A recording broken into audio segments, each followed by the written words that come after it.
saging na morado. Ibigay ko sa aking mga manok. Kasi wala namang kumakain ito.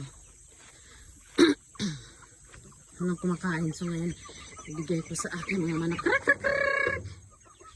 Dito.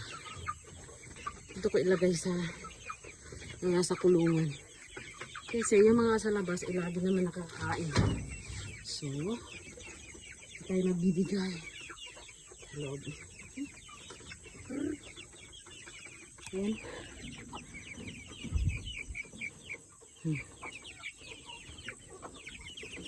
Ayan, nakagutom pa to. Bigyan natin. Ito yung medyo marami. So, bigyan natin to ng dalawa. Tik, tik, tik. It's a banana.